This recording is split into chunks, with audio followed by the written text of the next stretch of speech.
un joyau dans un ciel infini. Dans ce cosmos immense, au-delà des galaxies et des astres, existe un royaume éthéré où les vérités éternelles et les secrets de l'âme s'entrelacent dans une tapisserie de lumière et de sagesse. Ce royaume n'est pas au-delà de notre portée. En réalité, il est caché dans les recoins les plus profonds de notre être, attendant d'être découvert. Bienvenue dans Trésors dans les cieux d'Aimé Fox, un voyage littéraire qui nous mènera à explorer les hauteurs sublimes de la spiritualité et de la compréhension. À mesure que vous écouterez ces mots, je vous inviterai à vous embarquer dans une aventure vers l'inconnu, où chaque chapitre révèle une nouvelle facette de l'infini et nous offre une clé pour ouvrir les portes de l'abondance spirituelle. Imaginez Aimé Fox, un guide illuminé, comme un astronome de l'esprit et de l'âme, qui, avec sa profonde connaissance et son approche accessible, éclaire le chemin vers les trésors cachés dans le vaste firmament de la conscience. Ces enseignements, tels des étoiles guides, vous montreront comment transformer l'obscurité en lumière et le chaos en ordre, révélant le véritable but et la beauté qui résident au cœur de chaque être. Ce livre n'est pas seulement une collection de mots, c'est une invitation à découvrir le pouvoir divin qui réside en vous, à atteindre les sommets de la paix intérieure et de la prospérité spirituelle. À chaque page, vous trouverez des outils pratiques et des révélations profondes qui transformeront votre vie, vous guidant vers un lieu où l'abondance et l'harmonie se rencontrent en parfaite harmonie. À mesure que vous avancerez dans ce voyage, vous réaliserez que les trésors dans les cieux ne sont pas de simples fantasmes inaccessibles, mais des réalités palpables que vous pouvez manifester dans votre vie quotidienne. Préparez-vous à découvrir comment les vérités anciennes et les enseignements spirituels peuvent vous ouvrir à un monde de possibilités infinies. Alors, fermez les yeux, respirez profondément et laissez la voix d'Aimé Fox vous conduire à travers les chemins étoilés vers le trésor le plus précieux que vous puissiez trouver. La connaissance et la paix qui résident dans les cieux de votre propre conscience. Commençons ce voyage vers l'infini. Regardez à ne pas faire votre aumône devant les hommes pour être vu d'eux, autrement vous n'aurez pas de récompense auprès de votre Père qui est dans les cieux. Quand tu fais l'aumône, ne fais pas sonner de trompette devant toi, comme le font les hypocrites dans les synagogues et dans les rues pour être glorifiés par les hommes. En vérité, je vous le dis, ils ont déjà reçu leur récompense. Mais toi, quand tu fais l'aumône, que ta main gauche ne sache pas ce que fait ta main droite, afin que ton aumône se fasse en secret, et ton Père qui voit dans le secret te récompensera en public. Et quand tu pries, ne sois pas comme les hypocrites, car ils aiment prier dans les synagogues et au coin des rues pour être vus des hommes. En vérité, je vous le dis, ils ont déjà reçu leur salaire. Mais toi, quand tu pries, entre dans ta chambre, ferme ta porte et prie ton Père qui est dans le secret, et ton Père qui voit dans le secret te récompensera en public. En priant, ne soyez pas bavards comme les païens qui croient qu'à force de paroles ils seront exaucés. Ne vous faites donc pas comme eux, car votre Père sait de quoi vous avez besoin avant que vous lui demandiez. Matthieu 6. Le cœur de cette section du sermon se trouve dans les versets 6 et 7, particulièrement dans la clause « Prie ton Père qui est dans le secret, et ton Père qui voit dans le secret te récompensera en public ». L'élément essentiel de l'enseignement de Jésus-Christ est la doctrine du lieu secret et son importance en tant que centre de contrôle du royaume. L'homme est le souverain d'un royaume, bien que dans la plupart des cas il ne le sache pas. Ce royaume n'est rien d'autre que le monde de sa propre vie et expérience. La Bible est remplie d'histoires de rois et de leurs royaumes, de rois sages et de rois fous, de rois maléfiques et de rois justes, de rois victorieux et de rois vaincus, de l'ascension et de la chute des royaumes pour toutes sortes de raisons. Jésus, dans son enseignement parabolique, prendra souvent la même idée et la comparera à un roi. Chacun de ces rois représente tous les hommes examinés sous divers aspects de leur perspective mentale. Le livre de la Bible est le livre de tous les hommes. Il est avant tout un manuel de métaphysique, un guide pour le développement de l'âme. Tout dans la Bible, du livre de la Genèse à l'Apocalypse, traite en réalité de ce développement, c'est-à-dire du réveil spirituel de l'individu. Toi et tes problèmes sont analysés sous tous les angles possibles, et les leçons fondamentales de la vérité spirituelle sont présentées de diverses manières pour répondre à chaque condition et besoin, et presque chaque état d'âme de la nature humaine. Parfois tu es un roi, parfois un pêcheur, parfois un jardinier, un tisserand, un potier, un commerçant, un grand prêtre, un capitaine des armées ou un mendiant. Le sermon sur la montagne te considère comme un roi, le souverain absolu de ton propre royaume, car c'est finalement le plus complet de tous les comparatifs. Si tu connais la vérité de l'être, tu es comme fait littéralement et non simplement en sans rhétorique. Le monarque absolu de ta propre vie, tu crées tes propres conditions et peux les défaire. Tu fais et défais ta propre santé, tu attires certains types de personnes et certaines conditions, tandis que d'autres sont repoussées. Tu attires la richesse ou la pauvreté, la paix mentale ou la peur, selon la manière dont tu gouvernes ton royaume. Naturellement, le monde ne le sait pas et suppose que les conditions de la vie de chacun sont largement déterminées par les circonstances externes et par d'autres personnes. Le monde croit qu'on est constamment exposé à des accidents imprévus ou à des malheurs de tout genre qui peuvent gravement déranger ou même complètement ruiner son plan de vie. Cependant, la vérité de l'être est exactement le contraire de tout cela, et puisque l'humanité a presque toujours cru en la version erronée, il n'est pas surprenant que l'histoire ait été si remplie d'erreurs, de souffrances et de problèmes.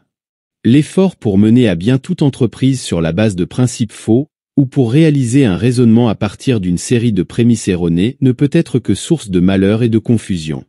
Et c'est naturellement ce qui s'est produit. Les gens ont souffert parce qu'ils ont été trompés sur la nature de la vie et sur eux-mêmes. C'est pourquoi Jésus, le Sauveur du monde, a dit « Connaissez la vérité, et la vérité vous rendra libre ». C'est pour cela qu'il a consacré les années de sa vie publique à enseigner et expliquer la vérité, à nous parler de Dieu et de l'homme, et à nous instruire sur la manière de vivre. Il est certain, comme il est vrai que nos difficultés proviennent de notre propre pensée erronée dans le présent et dans le passé, que l'on peut se demander, en considérant le sublime niveau de conscience auquel Jésus était parvenu, pourquoi il a dû faire face à des difficultés de temps en particulier à son terrible conflit avec la peur à Gethsémane et à sa mort sur la croix. Le cas de Jésus était très différent de celui de toute autre personne, car il a souffert non pas à cause de ses propres pensées erronées, mais à cause des nôtres. Grâce à son haut degré de compréhension, il aurait pu s'éloigner et transcender tranquillement sans aucune souffrance, comme Moïse et Élie l'avaient fait avant lui. Mais il a choisi, de manière volontaire, de s'engager dans cette terrible tâche pour aider l'humanité, et c'est pour cela qu'il est justement appelé le Sauveur du monde. Considérons maintenant ce royaume un peu plus en détail, et nous trouverons que le palais du roi, le bureau du gouvernement, pour ainsi dire, n'est rien d'autre que ta propre conscience, ta propre mentalité. C'est ton propre cabinet privé, et les affaires qui y sont traitées sont le tourbillon de pensées qui passe continuellement par ton esprit. Le psalmiste l'appelle le lieu secret du Très-Haut, et il est secret parce que personne d'autre que toi ne sait ce qui s'y passe. Il y a de la confidentialité et il y a du contrôle. Tu as le pouvoir d'abriter les pensées que tu veux. Tu peux choisir quelles pensées accepter et lesquelles rejeter. Tu es le maître là-bas. Toute pensée que tu choisis de loger s'exprimera dans le monde physique extérieur sous forme de choses et d'événements. Il s'agit de les penser ou non. En premier lieu, si tu ne veux pas avoir à gérer à l'avenir certaines conséquences, ce que tu dois faire est de t'abstenir de les penser. Si tu ne veux pas qu'un moteur démarre, tu n'ouvres pas la vanne. Si tu ne veux pas qu'une alarme sonne, tu n'appuies pas sur le bouton. Ainsi, si tu comprends vraiment ce principe fondamental, à partir de maintenant tu surveilleras tes pensées habituelles avec le plus grand soin, car il est vrai que le type de pensée que tu maintiens dans ta conscience, le lieu secret, va se manifester dans le présent, dans ta vie extérieure, dans ton corps et dans tes affaires. Tu ne penseras plus à entretenir des pensées désharmoniques. Souviens-toi que tout ce sur quoi l'esprit se fixe finira par entrer dans ton expérience. Cela ne signifie pas du tout que la chose concrète à laquelle tu penses se produira exactement comme tu l'imagines, bien que cela arrive parfois. Par exemple, si tu penses beaucoup à la maladie, tu tends à nuire à ta santé. Si tu penses beaucoup à la pauvreté et à la dépression, tu tends à attirer la pauvreté sur toi. Et si tu penses aux problèmes, aux conflits ou à la malhonnêteté, tu les attires. Ce qui se passe dans un cas particulier ne sera généralement pas la production précise d'une ligne de pensée particulière, mais le résultat de l'action combinée de cette ligne de pensée et de ton attitude mentale générale. La pensée sur la maladie n'est que l'un des deux facteurs qui produisent les maux corporels, et elle est généralement le moins important. L'autre facteur plus important réside dans le stockage des émotions négatives ou destructrices. Bien que ce fait semble très mal compris même parmi les étudiants en métaphysique, Il est si crucial qu'il est impossible d'insister trop sur le fait que la majorité des maladies corporelles sont causées parce que le patient permet à des émotions destructrices d'occuper une place dans son esprit. Abriter des sentiments de colère, de ressentiment, de jalousie, de rancune, etc., est certain d'endommager la santé d'une manière ou d'une autre. Une femme a dit « J'ai le droit d'être en colère », voulant dire qu'elle avait été victime d'un traitement très désagréable et qu'en conséquence elle possédait une sorte de licence ou de permission spéciale pour maintenir ses sentiments de colère sans que leurs conséquences naturelles ne se manifestent dans le corps. Bien entendu, c'est absurde. Il n'existe personne qui accorde une telle permission, et si cela était possible, si les lois générales pouvaient être ignorées dans des cas spéciaux, nous aurions non pas un univers mais un chaos. Si tu appuies sur le bouton, peu importe la raison, bonne ou mauvaise, pour sauver la vie d'un homme ou pour le tuer, l'appareil électrique se déclenchera, car c'est la loi de l'électricité. Si tu ingères un poison mortel sans vouloir mourir, tu mourras ou du moins tu endommageras gravement ton corps, car telle est la loi. Il est possible que tu aies supposé à tort qu'il s'agissait d'un liquide inoffensif, mais cela ne changerait rien, car la loi ne tient pas compte des intentions. De la même manière, avoir des émotions négatives équivaut à commander des problèmes, principalement des problèmes physiques mais aussi des problèmes en général, indépendamment de toute justification apparente que tu pourrais te donner. Il est sûrement justifiable de haïr des criminels et de condamner les assassins, mais cette déclaration illustre parfaitement la fausse hypothèse que nous avons considérée. Entretenir la haine te place ipso facto dans une situation de résultat désagréable. En ce qui te concerne, il n'y aura pas la moindre différence quant à savoir si tu étiquettes ou nommes l'émotion en question comme étant celle de Pierre ou celle de l'assassin de Bristol. Le fait que le jeune homme Pierre soit réellement un démon ou un ange de lumière n'a rien à voir avec la question.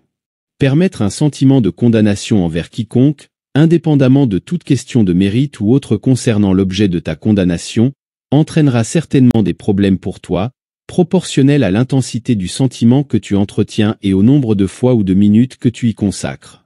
Aucun chrétien scientifique ne pense que la haine ou la condamnation soit justifiable en aucune circonstance, mais quelle que soit ton opinion à ce sujet, il n'y a aucun doute sur les conséquences pratiques pour toi. Tu pourrais ingérer une dose de poison en 2 gorgées et penser te protéger en disant « Ceci est pour le jeune Pierre et cela pour l'assassin de Bristol », tu n'auras guère de doute quant à savoir qui bénéficiera du poison. Il est très significatif que Jésus appelle ta conscience le lieu secret. Il souhaite, comme toujours, nous impressionner avec la vérité que ce sont les choses internes qui causent les effets externes, et non le contraire. Une chose externe ne cause jamais une autre chose externe, la cause et l'effet vont de l'intérieur vers l'extérieur. En théorie, cette loi maîtresse qui englobe tout n'est pas difficile à comprendre une fois qu'elle est clairement annoncée, mais en pratique, il est extraordinairement difficile de ne pas la perdre de vue dans le tourbillon de la vie quotidienne. Notre constitution est telle que nous ne pouvons consacrer notre attention consciente qu'à une seule chose à la fois, et lorsque nous ne nous concentrons pas délibérément sur l'observation de cette loi, l'intérêt pour ce que nous faisons ou disons monopolise notre attention, nos habitudes de pensée déjà formées détermineront sûrement le ton de notre pensée. En pratique, nous oublions constamment la loi maîtresse jusqu'à ce que nous nous soyons exercés à l'observer avec le plus grand soin. En attendant, tant que nous continuons à enfreindre la loi, même par oubli, nous continuerons à encourir des sanctions. Il est donc évident que rien ne vaut la peine, rien n'a de véritable importance, sauf un changement de politique dans le lieu secret. Réfléchis correctement, et tôt ou tard tout ira bien à l'extérieur. Si tu te contentes d'un changement dans l'observation extérieure sans également changer tes pensées et tes sentiments, non seulement tu perds ton temps, mais tu risques aussi de te bercer d'une fausse sécurité et de vivre dans le paradis des fous. Il est également très probable que tu tombes dans le péché de l'hypocrisie.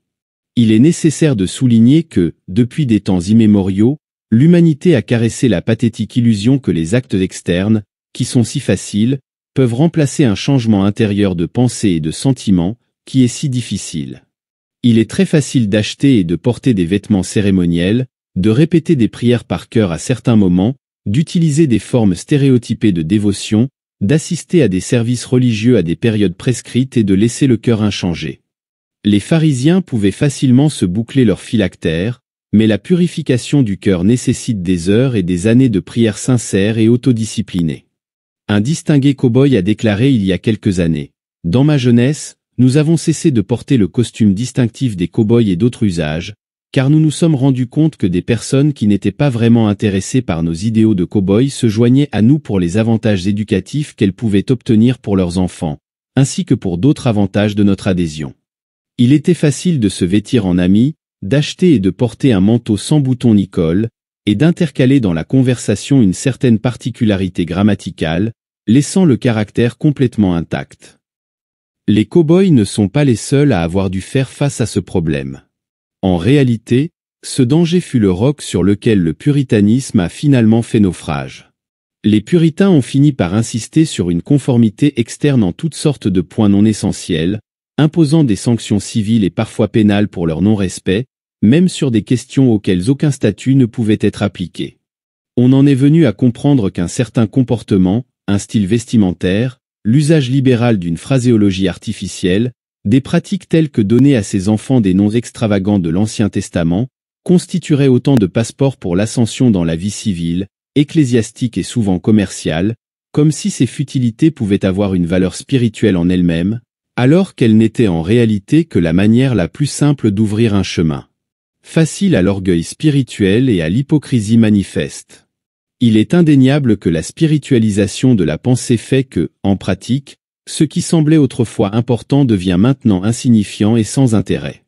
Il est également incontestable que, peu à peu, on rencontre des personnes différentes, on lit des livres différents, on passe son temps différemment, et que sa conversation change naturellement en qualité. Les choses anciennes sont passées, voici que je fais toutes choses nouvelles. Toutes ces choses suivent le changement du cœur et ne peuvent jamais le précéder. Voyons maintenant à quel point il est vain et insensé de chercher à acquérir la popularité ou à cultiver la bonne opinion des autres sous l'impression que cela peut nous être réellement avantageux. Ceux qui écoutaient le sermon sur la montagne avaient souvent vu les éléments les plus bas parmi les pharisiens accomplir des bonnes œuvres de manière ostentatoire pour gagner la réputation d'être exceptionnellement orthodoxes et saints, tout en ayant probablement la confusion d'imaginer qu'il était également en train de promouvoir leur bien-être spirituel. Dans cette section, Jésus a analysé et exposé ce type de sophisme une fois pour toutes.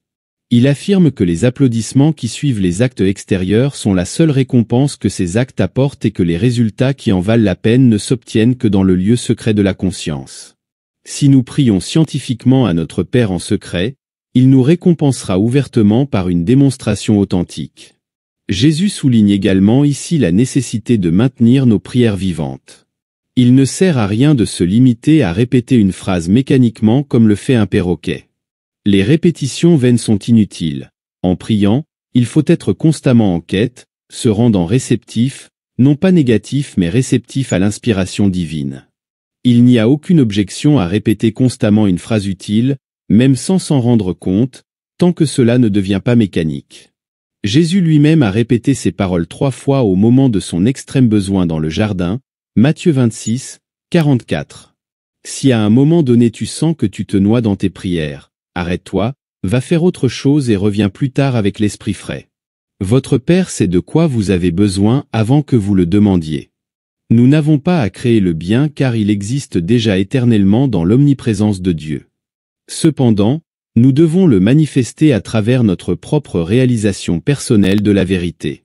Ce texte ne dit pas que nous ne devons pas prier en relation avec des besoins ou des problèmes particuliers. Certains l'ont interprété comme si nous devions seulement travailler pour l'harmonie générale. Mais c'est incorrect. Si nous nous efforçons seulement de l'harmonie générale, les résultats de notre travail se répandront dans tous les domaines de notre vie et l'amélioration dans un détail particulier peut être aussi petite que négligeable. Il est approprié de concentrer tes prières sur ce que tu souhaites manifester à ce moment-là. Nous ne prions pas pour une chose en tant qu'objet en soi, c'est vrai, mais lorsque nous ressentons un manque, que ce soit d'argent, d'une maison, d'un ami, nous nous occupons de nous-mêmes, de l'âme de ce sentiment de manque, et une fois que nous avons prié suffisamment pour corriger notre compréhension sur ce point, ce dont nous avons besoin apparaîtra comme une preuve que le travail a été fait. Rassasie la sensation de manque en toi avec un sentiment d'amour divin, et la chose manquante apparaîtra dans ta vie d'elle-même. En formulant tes prières, n'aie jamais peur d'être trop spécifique, précis et sérieux. Jésus lui-même l'était tout cela. Ainsi, prie de cette manière. Notre Père qui es aux cieux, que ton nom soit sanctifié, que ton règne vienne, que ta volonté soit faite sur la terre comme au ciel. Donne-nous aujourd'hui notre pain quotidien, pardonne-nous nos offenses comme nous pardonnons à ceux qui nous ont offensés, ne nous laisse pas entrer en tentation, mais délivre-nous du mal. Car c'est à toi qu'appartiennent le règne, la puissance et la gloire, pour les siècles des siècles. Amen. Car si vous pardonnez aux hommes leurs offenses, votre Père céleste vous pardonnera aussi. Mais si vous ne pardonnez pas aux hommes leurs offenses, votre Père ne vous pardonnera pas non plus vos offenses. Matthieu 6. Cette prière, la plus grande de toutes, que nous appelons communément le Notre Père, est en effet un résumé superbe de tout l'enseignement de Jésus-Christ, sous une forme inégalée par sa brièveté et sa plénitude. Elle est vraiment rien de moins qu'un schéma complet de la métaphysique chrétienne, et comme l'auteur de ce livre l'a déjà traité de manière considérable dans un brochure intitulé « Le Notre Père », il n'est pas nécessaire de couvrir à nouveau le même terrain ici.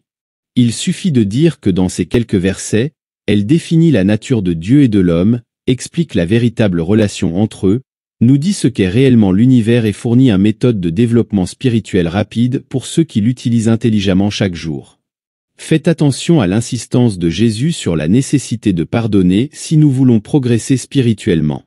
De plus, lorsque vous jeûnez, ne soyez pas comme les hypocrites au visage triste, car ils se défigurent le visage pour apparaître aux hommes comme jeûnant. En vérité, je vous le dis, ils ont déjà leur récompense. Mais toi, quand tu jeûnes, oins ta tête et lave ton visage pour ne pas apparaître aux hommes comme jeûnant, mais à ton Père qui est en secret, et ton Père qui voit en secret te récompensera ouvertement. Matthieu 6. À cette époque, le jeûne était une pratique généralisée parmi les gens, et Jésus prend cette pratique pour acquise. Le jeûne, tel que nous le comprenons dans le christianisme scientifique, est l'abstention de certains types de pensées, principalement négatives ou erronées. Bien sûr, bien que dans certains cas il soit nécessaire, si l'on veut une démonstration, de s'abstenir de penser à un problème concret pendant un certain temps. Il y a certains problèmes, généralement ceux qui ont été trop réfléchis, qui ne se résolvent ou ne se surmontent que par la prière et le jeûne.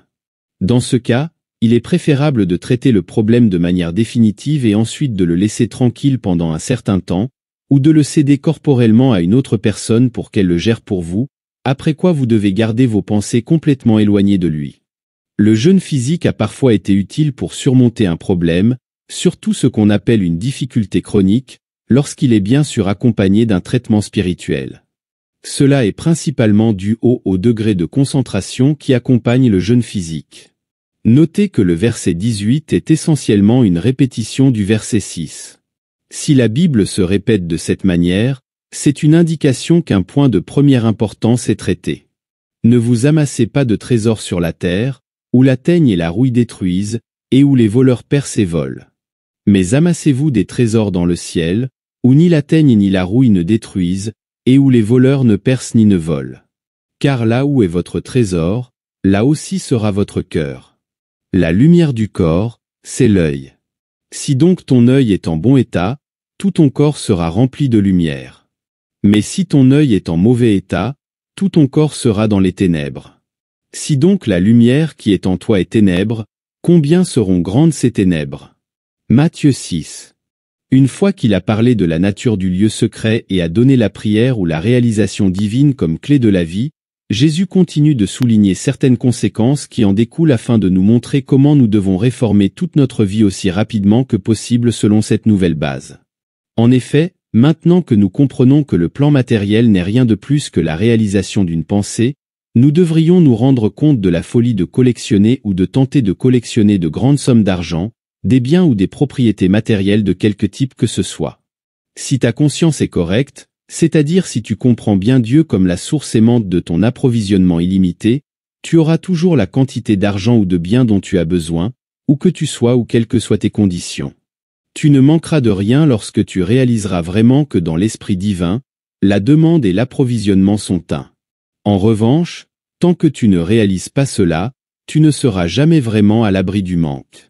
Tu peux en effet obtenir une très grande part des biens du monde sous forme de soldes bancaires, d'actions et d'obligations, de biens immobiliers ou autres, mais à moins que tu n'aies atteint une compréhension spirituelle suffisante, ces biens sont plus susceptibles tôt ou tard de prendre leur envol et de s'envoler. En réalité, Il n'y a aucun moyen de garantir la sécurité sans compréhension spirituelle. Les banques les plus sûres peuvent échouer, et elles le font. Des catastrophes imprévues se produisent sur le marché boursier, les mines et les puits de pétrole cèdent ou peuvent être détruits par quelque cataclysme naturel. L'ouverture ou la fermeture d'une gare ferroviaire ou l'implantation d'une nouvelle ailleurs peuvent ruiner la valeur de vos biens immobiliers, sans parler de l'effet imprévisible des agitations politiques inattendues sur toutes sortes de propriétés. En définitive, il est une perte de temps de consacrer trop d'attention à collectionner des possessions matérielles qui sont aussi vulnérables aux changements et aux aléas que l'atteignent, la rouille ou les voleurs.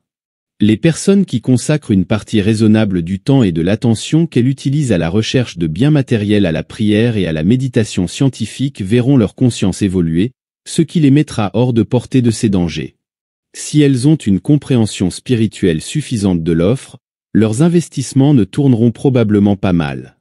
Cependant, si cela arrivait, leurs pertes seraient immédiatement compensées d'une autre manière, avant même qu'elle ait le temps de les ressentir.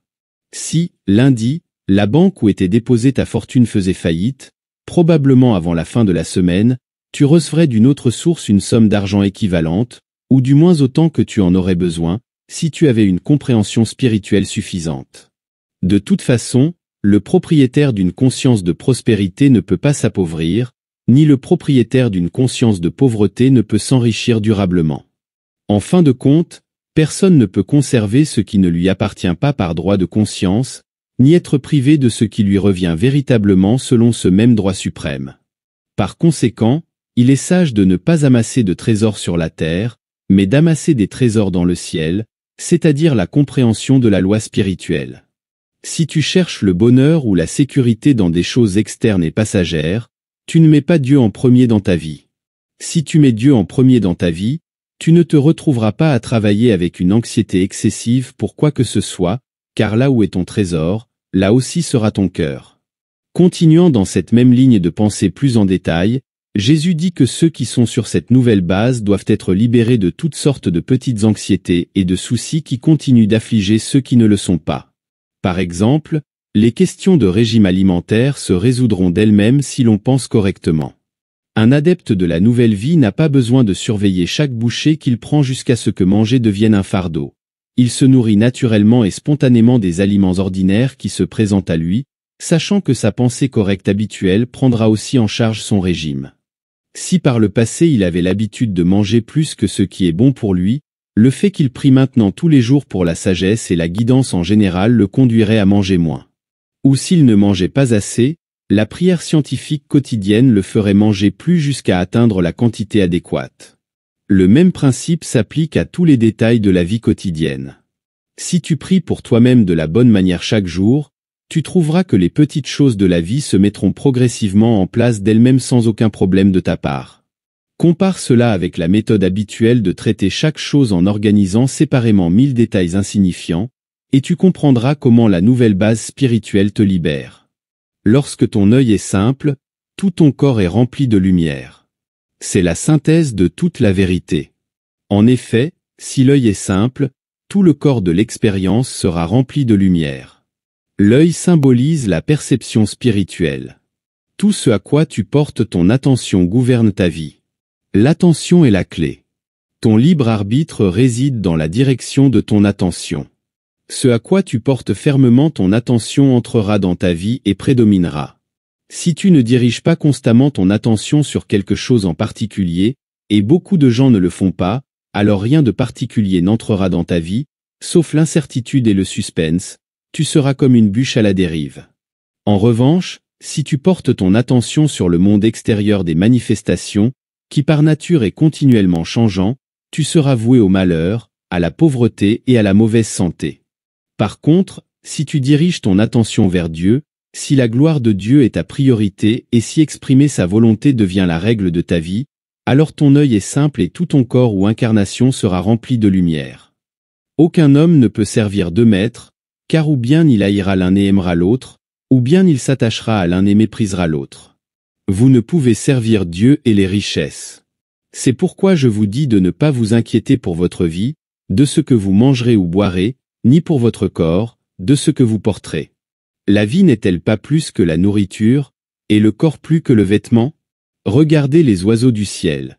Ils ne sèment ni ne moissonnent, ils ne recueillent rien dans des greniers, mais votre Père céleste les nourrit. Ne valez-vous pas beaucoup plus qu'eux? Qui d'entre vous peut, par ses pensées, ajouter un coudé à sa stature? Et pourquoi vous inquiétez-vous pour les vêtements? Regardez les lys des champs, comment ils croissent, ils ne travaillent ni ne filent. Cependant, je vous le dis, même Salomon dans toute sa gloire n'a pas été vêtu comme l'un d'eux. Si Dieu habille ainsi l'herbe des champs, qui est aujourd'hui et demain jetée au four, ne vous habillera-t-il pas beaucoup plus, vous, hommes de peu de foi? Ne vous inquiétez donc pas, en disant, que mangerons-nous? Ou, que boirons-nous? Ou, avec quoi nous vêtirons-nous? Les païens cherchent toutes ces choses, mais votre Père céleste sait que vous avez besoin de toutes ces choses. Cherchez d'abord le royaume de Dieu et sa justice, et toutes ces choses vous seront données en plus. Matthieu 6. De nombreux chrétiens acceptent ces faits théoriquement, mais ils sont moins enthousiastes lorsqu'il s'agit de leur application pratique, et cette hésitation les entraîne dans les difficultés qui suivent toujours l'inconsistance et la faiblesse. Ceux qui se fient entièrement à la base matérielle mènent généralement une vie meilleure, car ils vivent au moins selon ce qu'ils savent et jouent le jeu tel qu'ils le comprennent. Tenter de reposer parfois sur une base et parfois sur une autre, c'est essayer de servir deux maîtres, ce qui, bien sûr, est impossible. On ne peut pas servir Dieu et les richesses. L'homme est essentiellement spirituel, image et ressemblance de Dieu, et il est donc fait pour la base spirituelle et ne pourra véritablement réussir sur aucune autre.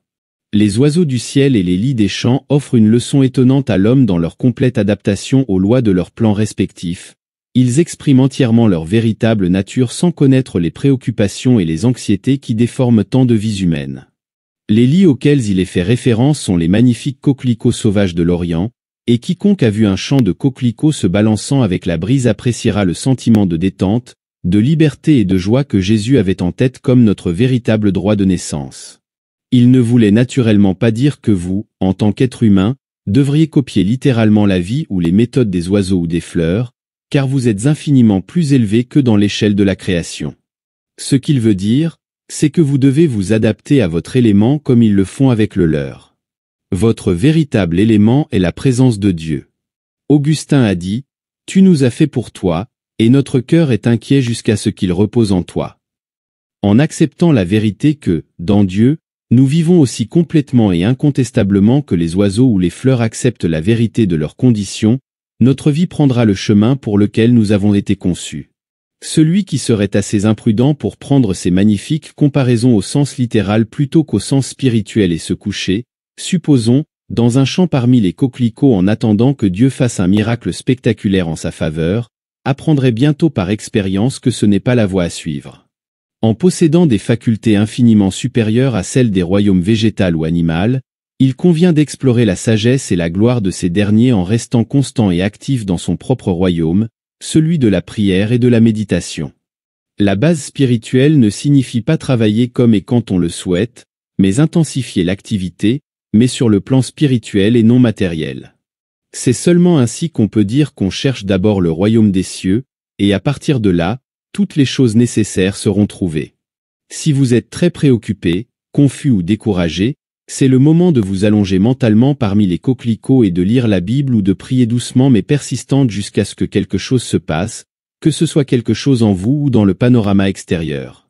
Ce n'est pas une foi magique, car il s'agit d'une femme de Londres qui semblait être entrée dans une impasse désespérée menaçant de ruine, la persuader de laisser toute la charge mentalement et de permettre au pire de se produire. Alors qu'elle passait 2 ou 3 jours à feuilleter la Bible, pleurant pour la paix et le bonheur, tout s'est miraculeusement résolu en une semaine sans qu'elle ait fait aucune action matérielle. La manière normale de subvenir à ses besoins est de suivre un métier ou une profession utile dans laquelle on se sent heureux et satisfait en effectuant un bon travail et en recevant une généreuse compensation pour cela. La prière scientifique placera toute personne dans une telle position si elle ne la possède pas encore, et ensuite, si elle prie chaque jour comme il se doit en comprenant sa véritable place et en réclamant les opportunités de service, sa position réelle, quelle qu'elle soit, s'améliorera continuellement avec le temps. Naturellement, cela ne signifie pas nécessairement qu'on doive quitter les affaires, par exemple. Une femme qui s'occupe des tâches ménagères est un citoyen aussi utile que tout autre dans le pays, Et il y a beaucoup de personnes dont les revenus privés leur permettent de ne pas gagner d'argent mais qui mènent une vie de grande utilité dans le développement de la littérature et de l'art et d'autres activités. Ce qui est certain, c'est que personne sur la base spirituelle ne mènera une vie oisive, peu importe la quantité d'argent qu'il possède. Parfois, nous entendons des cas curieux de personnes qui prétendent être tellement spirituelles qu'elles ne se sentent pas appelées à gagner leur vie, mais cette inexactitude mentale parle d'elle-même. Si votre compréhension de la métaphysique est suffisante pour vous permettre de vous passer de travail ordinaire, vous vous trouverez automatiquement pourvu et menant une bonne vie. Cela est impossible à appliquer aux personnes endettées ou qui dépendent des autres. Cependant, si vous souhaitez réellement tenter l'expérience de vous en sortir avec le pouvoir de la parole, faites-le et assurez-vous que ce que vous faites est authentique. La seule façon de réaliser cette expérience de manière authentique est de laisser la démonstration se faire ou de mourir de faim. Si vous cherchez secrètement que quelqu'un vienne à votre secours, vous ne dépendez pas vraiment de la parole. Chaque scientifique chrétien a droit à une prospérité raisonnable, ce qui signifie avoir suffisamment pour vivre avec un confort décent et une sécurité raisonnable. Jusqu'à ce que vous puissiez démontrer cela véritablement par le pouvoir de la parole uniquement, vous devriez utiliser votre traitement pour trouver un emploi approprié pour vous. Jésus affirme dans cette section qu'avec la pensée, nous ne pouvons pas ajouter une coudée à notre taille. C'est une autre manière d'affirmer la grande vérité qu'il déclare de tant de façons, à savoir que nous devons renaître. Tant que vous restez l'homme que vous êtes, vous ne pouvez pas, par la simple pensée, être ou faire autre chose que ce que vous êtes, car bien sûr, vous faites toujours ce que vous êtes. Vous ne pouvez progresser qu'en devenant un homme différent, et cela, vous ne pouvez le faire qu'en obtenant une certaine réalisation de la présence de Dieu. Ne vous inquiétez donc pas du lendemain, car le lendemain prendra soin de lui-même. À chaque jour suffit sa peine. Matthieu 6. En général, dans la prière scientifique, nous travaillons au temps présent. L'objectif de la prière scientifique est d'ajuster la conscience, et cela doit nécessairement se faire dans le présent. Voici maintenant le temps favorable, voici maintenant le jour du salut. Si un problème lié à votre futur se présente, par exemple si vous devez passer un examen dans 6 mois ou faire un voyage que vous craignez peut-être la semaine prochaine, il est correct de prier à ce sujet maintenant, au temps présent.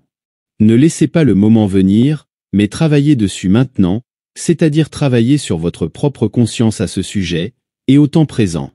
Le fait peut être futur, mais l'avoir en tête maintenant signifie qu'il est présent dans la conscience, et comme la pensée est présente, vous pouvez et devez le traiter au temps présent. De la même manière, vous pouvez traiter les événements passés et vous devez le faire s'ils vous préoccupent encore, en les traitant au temps présent car la pensée de ceux-ci est présente. Essayez de traiter les événements passés comme futurs comme si l'incident se produisait maintenant. Souvenez-vous que Dieu est hors de ce que nous appelons le temps, et que la belle action guérissante de sa sainte présence s'applique à une date aussi bien qu'à une autre. Rappelez-vous toujours que la seule pensée qui devrait vous préoccuper est la pensée présente. La pensée d'hier ou de l'année dernière n'a pas d'importance maintenant, car si vous pouvez bien diriger la pensée présente, tout le reste ira bien. Ici et maintenant, la meilleure façon de se préparer pour demain est de rendre la conscience d'aujourd'hui sereine et harmonieuse. Tout le bien en découlera. Ne cherchez jamais dans votre esprit des problèmes pour lesquels prier ou traiter, traitez fidèlement ceux qui se présentent à votre attention, et les choses cachées seront abordées avec le même esprit. Le christianisme scientifique déconseille de trop considérer le prochain plan et les conditions post-mortem. Souvent, ces préoccupations ne sont qu'une fuite de notre réalité et des problèmes quotidiens qui doivent être affrontés et résolus ici. Nous devons nous concentrer sur la vie et non sur la mort, en agissant correctement ici et maintenant. Ne jugez pas, afin que vous ne soyez pas jugés. Car on vous jugera du jugement dont vous jugez, et l'on vous mesurera avec la mesure dont vous mesurez. Pourquoi regardes-tu la paille qui est dans l'œil de ton frère, et n'aperçois-tu pas la poutre qui est dans ton œil? Ou comment peux-tu dire à ton frère, « Laisse-moi ôter une paille de ton œil, toi qui as une poutre dans le tien » Hypocrite, ôte d'abord la poutre de ton œil, et alors tu verras clair pour ôter la paille de l'œil de ton frère. Matthieu 7.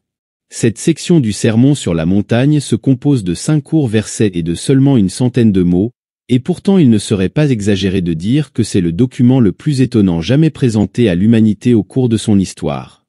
Ces 5 versets nous en disent plus sur la nature de l'homme, le sens de la vie, l'importance de la conduite, l'art de vivre, le secret du bonheur et du succès, la manière de sortir des problèmes, l'approche de Dieu, l'émancipation de l'âme et le salut du monde que tous les philosophes, théologiens et sages réunis.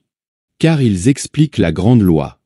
Il est beaucoup plus important qu'un homme, et encore plus qu'un enfant, connaisse la signification de ces 5 versets que d'apprendre quoi que ce soit d'autre enseigné dans les écoles ou collèges. Aucun cours ordinaire d'études ne contient rien de comparable. Il n'y a rien à apprendre dans aucune bibliothèque ou laboratoire qui soit un millionième de l'information contenue ici. Si jamais il était justifiable de dire « brûlez le reste des livres, car tout est ici », ce serait en référence à ces paroles. Ne jugez pas, afin que vous ne soyez pas jugés. Car on vous jugera du jugement dont vous jugez, et l'on vous mesurera avec la mesure dont vous mesurez. Si l'homme commun pouvait comprendre ne serait-ce qu'un instant la signification de ces paroles et croire réellement qu'elles sont vraies, elle révolutionnerait immédiatement toute sa vie de fond en comble. Elle changerait sa conduite quotidienne et le transformerait tellement qu'en peu de temps, ses amis les plus proches auraient à peine la chance de le reconnaître. Que ce soit le Premier ministre dans son cabinet ou l'homme de la rue, cette compréhension bouleverserait le monde pour lui. Et parce que cette chose est contagieuse, elle bouleverserait le monde pour beaucoup d'autres également. Chaque fois que nous relisons ce sermon sur la montagne avec un esprit frais, nous sommes surpris de voir comment ces affirmations les plus provocantes ont été silencieusement ignorées dans la pratique par la majeure partie du monde chrétien. Si quelqu'un ne savait pas que ces paroles sont constamment entendues en public et lues en privé par des millions et des millions de chrétiens de toutes sortes, il aurait du mal à croire que cela est possible. Car les vérités qu'elle enseigne semblent être la dernière chose que les gens considèrent pour leur conduite quotidienne, et pourtant elles expriment la simple et incontournable loi de la vie. La loi de la vie est que, selon la manière dont nous pensons, parlons et agissons envers les autres penseront, parleront et agiront envers nous. La conduite que nous donnons, nous la recevrons inévitablement en retour. Tout ce que nous faisons aux autres, tôt ou tard, quelqu'un, quelque part, nous le rendra. Ce que nous faisons de bien aux autres nous sera rendu de manière égale, et le mal que nous faisons aux autres nous sera également rendu. Cela ne signifie pas du tout que les mêmes personnes que nous avons bien ou mal traitées seront celles qui nous rendront l'appareil. Mais ce qui se passe, c'est qu'à un autre moment ou endroit, souvent très loin et longtemps après, un autre qui ne sait rien de l'action précédente nous la rendra. Chaque mot désagréable que tu prononces, quelqu'un le répétera contre toi. Plus tu tromperas, plus on t'y trompera. Pour chaque fois que tu trompes, tu seras trompé. Pour chaque mensonge que tu dis, on te mentira. Pour chaque fois que tu négliges un devoir, trahis une responsabilité ou abuses de ton autorité sur d'autres personnes, tu fais quelque chose pour lequel tu devras inévitablement payer en souffrant toi-même un dommage similaire. Avec la mesure dont vous mesurez, on vous mesurera. N'est-il pas évident que si les gens se rendaient compte que tout cela est littéralement vrai, cela aurait la plus profonde influence sur leur conduite? Cela ne susciterait-il pas une telle compréhension qu'elle réduirait la criminalité et élèverait le degré de moralité de chacun d'entre nous? Les gens ont tendance à penser, surtout lorsqu'ils sont fortement tentés, qu'ils peuvent probablement échapper à la loi du pays, échapper aux policiers ou se faufiler entre les mailles de l'autorité d'une manière ou d'une autre. Ils comptent sur le fait que les individus leur pardonneront ou qu'ils ne pourront pas se venger de leurs actions, ou que l'affaire sera oubliée à un moment donné, ou mieux encore, qu'ils ne seront jamais découverts. Mais s'ils comprenaient que la loi de la rétribution est une loi cosmique, impersonnelle et immuable, comme la loi de la gravité, sans tenir compte des personnes ni respecter les institutions, sans rancune mais sans pitié, ils y réfléchiraient à 2 fois avant de traiter injustement les autres. La loi de la gravité ne dort jamais, n'est jamais hors service ou de garde, ne se fatigue jamais, n'est ni compatissante ni vengeresse, et personne n'essaierait de l'éviter, de la flatter, de la soudoyer ou de l'intimider. Les gens l'acceptent comme inévitable et inéluctable et ajustent leur conduite en conséquence. La loi de la rétribution est similaire à la loi de la gravité. L'eau trouve son propre niveau tôt ou tard, et notre manière de traiter les autres finit par revenir sur nous-mêmes. À l'écoute de l'explication de la loi de la rétribution, certains chrétiens ont objecté que cela relève du bouddhisme ou de l'hindouisme et non du christianisme. Il est parfaitement vrai que cette loi est enseignée par les bouddhistes et les hindouistes, et à juste titre car c'est une loi de la nature. Il est également vrai que cette loi est mieux comprise dans les pays orientaux que chez nous. Mais cela ne la rend pas exclusivement orientale. Cela signifie simplement que les églises chrétiennes orthodoxes ont largement négligé de clarifier pour le peuple une partie importante de l'enseignement chrétien. À ceux qui disent que c'est antichrétien, je pose une question. L'évangile de Matthieu est-il un document chrétien ou non? Jésus-Christ était-il chrétien ou bouddhiste? La doctrine peut te plaire ou non, et tu peux essayer de l'ignorer, mais tu ne peux nier que Jésus-Christ l'a enseigné de la manière la plus directe et la plus emphatique lorsqu'il a dit « Ne jugez pas, afin que vous ne soyez pas jugés. Car on vous jugera du jugement dont vous jugez, et l'on vous mesurera avec la mesure dont vous mesurez. » Une belle description de la loi a été écrite pour les anglophones par Sir Edwin Arnold dans The Song Célestial. Aucun mépris ne peut être fait, qui la contrarie perd, et qui la sert gagne. Le bien caché est récompensé par la paix et la joie, le mal caché par la douleur. Avec cela, le couteau de l'assassin se poignarde lui-même, le juge injuste perd son propre défenseur, la langue fausse condamne son mensonge, le voleur rampant et le pilleur vole pour rendre.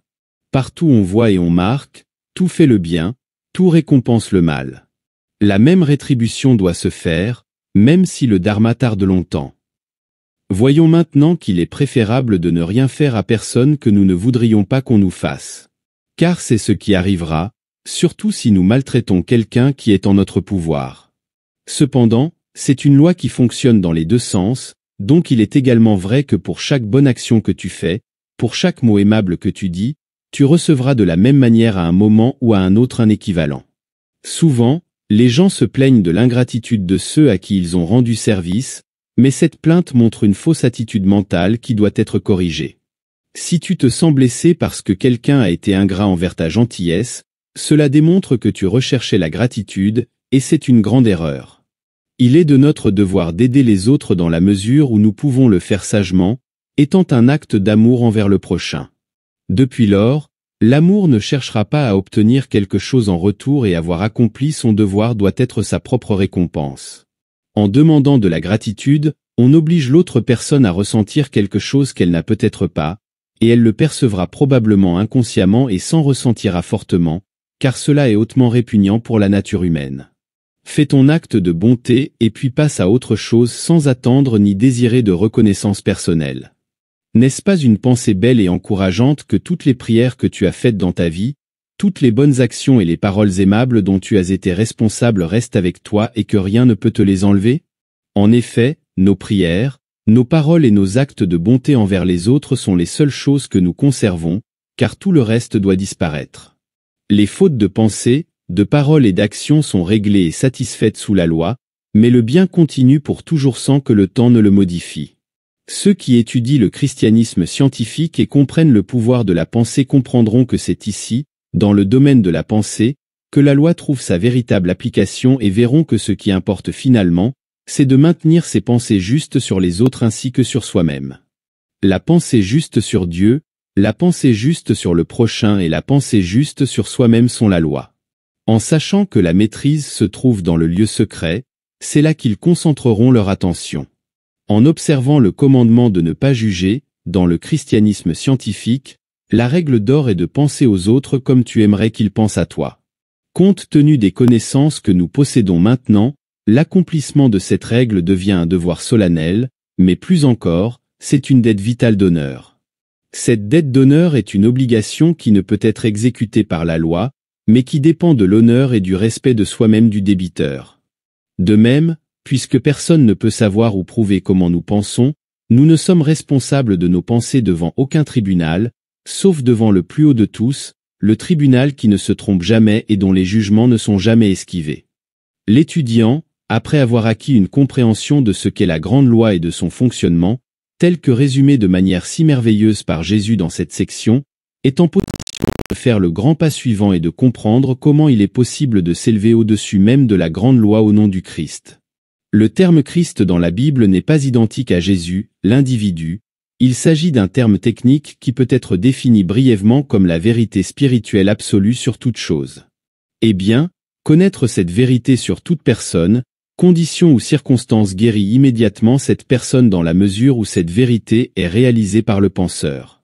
C'est l'essence même de la guérison spirituelle, et ainsi nous voyons que, dans le sens le plus large et indépendamment de l'œuvre spéciale et sans pareille que Jésus a faite pour nous, il est vrai que le Christ vient au monde pour le racheter et le sauver chaque fois que le Christ, c'est-à-dire la véritable idée relative à toute chose, est élevé dans la pensée par quiconque, la guérison se produit. La guérison physique, la guérison morale ou même la guérison intellectuelle selon le cas. La guérison intellectuelle consisterait à rendre une personne ennuyeuse ou stupide brillante et intelligente. Les personnes ayant des difficultés à l'école répondent comme par magie à ce type de traitement. Il faudrait réclamer pour elles l'intelligence divine et comprendre que Dieu est l'âme de l'homme. La maladie et le péché, la pauvreté et la confusion, la faiblesse de caractère disparaissent tous sous le pouvoir du Christ guérisseur, peu importe à quel point le problème est profondément enraciné. La compréhension du Christ par quelqu'un, ou de la vérité spirituelle derrière l'apparence, les guérira. Il n'y a aucune exception à cela, car le Christ n'est rien de moins que l'action directe de Dieu. La connaissance propre de l'esprit annule tout le reste. Les lois supérieures de l'esprit annulent ou remplacent toutes les lois inférieures des plans physiques et mentaux. Comme nous l'avons vu dans le premier chapitre, cela ne signifie pas que les lois des plans physiques ou mentaux sont brisées. Cela signifie que l'homme, en raison de son être divin essentiel, a la faculté de s'élever au-dessus de ces domaines vers la dimension infinie de l'esprit où de telles lois ne l'affectent plus. Il n'a pas enfreint ces lois, mais les a dépassées. On peut citer une analogie très inadéquate avec le cas du ballon qui s'éloigne du sol, apparemment défiant la loi de la gravité. Dès que le ballon est gonflé, il semble que la loi de la gravité soit rompue. Mais bien sûr, elle n'est pas rompue, elle est complètement satisfaite par cette action. Cependant, l'expérience normale de la vie ordinaire est inversée.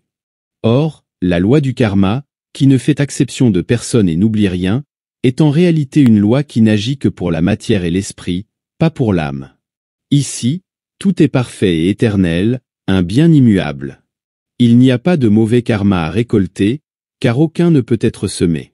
Ainsi, lorsque l'homme, par ce que nous appelons la prière, la méditation ou le traitement, transfère son attention au domaine de l'esprit, il reste, dans cette mesure, sous la loi du bien parfait et le karma disparaît. L'homme a donc le choix entre le karma ou le Christ. C'est la meilleure nouvelle qui soit jamais arrivée à l'humanité, et c'est pourquoi on l'appelle la bonne nouvelle ou l'évangile, car tel est le sens de ce mot. Voici la charte de liberté de l'homme, sa domination sur toute chose en tant qu'image et ressemblance de Dieu. Il peut choisir de rester dans la région limitée de la matière et de l'esprit, auquel cas il est fermement attaché à la roue du karma, ou il peut faire appel, par la prière, au royaume de l'esprit, c'est-à-dire au Christ, et être libre. Dans les pays orientaux, où le karma est bien compris, il manque du message chrétien du Christ, et par conséquent, se trouve dans une position assez désespérée. En revanche, nous qui comprenons correctement l'évangile du Christ, pouvons être libres. En d'autres termes, le karma s'avère inexorable seulement tant qu'on ne prie pas. Dès que vous priez, vous commencez à vous élever au-dessus du karma, c'est-à-dire que vous commencez à effacer les conséquences désagréables des erreurs passées. Face à toute erreur, il faut en subir les conséquences, ce que nous appelons être puni, ou les éliminer par la prière scientifique, la pratique de la présence de Dieu. Vous avez le grand choix, le Christ ou le karma. Cela signifie que toute erreur, toute stupidité, même un péché atroce, peut être effacé du livre de la vie avec tout le châtiment ou la souffrance qui lui correspond naturellement. Oui, cela signifie exactement cela. Il n'y a aucune méchanceté que le Christ guérisseur ne détruise. Dieu a tant aimé le monde qu'il a manifesté son seul pouvoir christique pour que quiconque le choisisse ne périsse pas par sa propre faiblesse ou fragilité, mais ait le salut éternel. Il va sans dire que les conséquences d'une erreur ne peuvent être éludées de manière superficielle avec une prière superficielle. Ce n'est pas suffisant. Il faut une réalisation suffisante de Dieu pour modifier fondamentalement le caractère du pécheur afin d'effacer le châtiment qui autrement doit toujours suivre le péché. Une fois qu'une prière adéquate ou un traitement a été fait pour que le pécheur devienne une nouvelle personne et ne désire plus répéter le péché, alors il est à l'abri des peines qui le poursuivaient. Le Christ est le Seigneur du karma. Par leurs fruits, ne donnez pas ce qui est sain aux chiens, ni ne jetez vos perles devant les pourceaux, de peur qu'ils ne les piétinent et se retournent contre vous pour vous déchirer. L'intelligence est une partie aussi essentielle du message chrétien que l'amour. En effet, Dieu est amour, mais il est aussi intelligence infinie. Si ces deux qualités ne sont pas équilibrées dans notre vie, nous n'obtenons pas la sagesse, car la sagesse est le mélange parfait d'intelligence et d'amour. L'amour sans l'intelligence peut causer involontairement beaucoup de dommages, l'enfant gâté en est un exemple clair. Et l'intelligence dépourvue d'amour peut aboutir à une cruauté subtile. Toute activité chrétienne véritable exprimera de la sagesse. Il arrive souvent que lorsque les gens connaissent la vérité et se libèrent peut-être d'une difficulté oppressante, ils sont si heureux qu'ils courent la partager avec d'autres sans discernement et insistent probablement pour que les autres acceptent la vérité également. Il est compréhensible que cela se produise, car l'amour désire partager son bien. Cependant, c'est très imprudent. Le fait est que l'acceptation de la vérité implique, comme nous l'avons déjà vu, l'abandon de toutes les anciennes normes. Mais cela ne peut se produire que si la personne est spirituellement prête pour le changement. Lorsque quelqu'un est spirituellement prêt, il acceptera volontiers la vérité, à condition qu'elle lui soit présentée d'une manière attrayante. S'il n'est pas prêt, aucune discussion ou argument intellectuel ne le rendra prêt. Ne te fie jamais à ton propre jugement pour dire qui est prêt pour la vérité et qui ne l'est pas, mais fais confiance à l'inspiration du Saint-Esprit pour te guider. La plupart d'entre nous ont eu l'expérience, lorsque nous avons découvert pour la première fois l'idée spirituelle et ce qu'elle signifie, de choisir certains de nos amis que nous étions sûrs qu'ils s'y lanceraient, seulement pour découvrir que, dans la plupart des cas, ils refusaient de l'accepter. En revanche, plusieurs personnes que nous avions inconsidérément jugées non spirituelles, parce qu'elles ne semblaient pas l'être, l'ont accepté volontiers. Si tu pries régulièrement pour la sagesse, l'intelligence et de nouvelles opportunités de service, les bonnes personnes seront amenées à toi et tu seras amené à elles, et une occasion convenable se présentera pour introduire le sujet. Si, lorsque tu es en compagnie de quelqu'un, tu hésites à aborder le sujet de la vérité, ne le fais pas. Au lieu de cela, prie pour être guidé et laisse l'affaire à l'action de Dieu. Parfois, rien ne se passe, aucune occasion convenable ne se présente pendant que tu es avec ton ami. Cela signifie que ce n'est pas le moment opportun et qu'il n'aurait été d'aucune utilité de parler. Cependant, très souvent, une ouverture évidente se produit dans la conversation après que le traitement a été fait, ou bien un incident externe se produit, fournissant une ouverture pour introduire le sujet. Et là, j'ai vu se produire certains réveils très surprenants et agréables. Avant tout, évite d'imposer le sujet de la vérité aux personnes avec lesquelles tu dois vivre et travailler, en particulier chez toi. Il est facile de devenir une nuisance constante en imposant certaines idées à des personnes qui ne peuvent pas les apprécier parce qu'elles ne sont pas prêtes. Étant donné que les membres de ta maison et tes partenaires commerciaux ont naturellement beaucoup de contacts avec toi, une telle politique risque probablement de provoquer des frictions et même de mauvais sentiments. Essaie de te rendre compte qu'en l'absence de ton éveil, ils ne peuvent pas voir les choses comme toi. De même, il est possible que tu ne sois pas très habile à exposer tes idées de la meilleure manière. Enfin, souviens-toi que ceux avec qui tu as des relations étroites surveilleront ta conduite, seront familiers avec bon nombre de tes défauts et faiblesses, et si tu parles trop et sans sagesse de l'illumination spirituelle, ils jugeront sûrement tes actions selon ce que tu as dit, chaque fois qu'ils en auront l'occasion. Autrement dit, se hâter lentement est ici la consigne.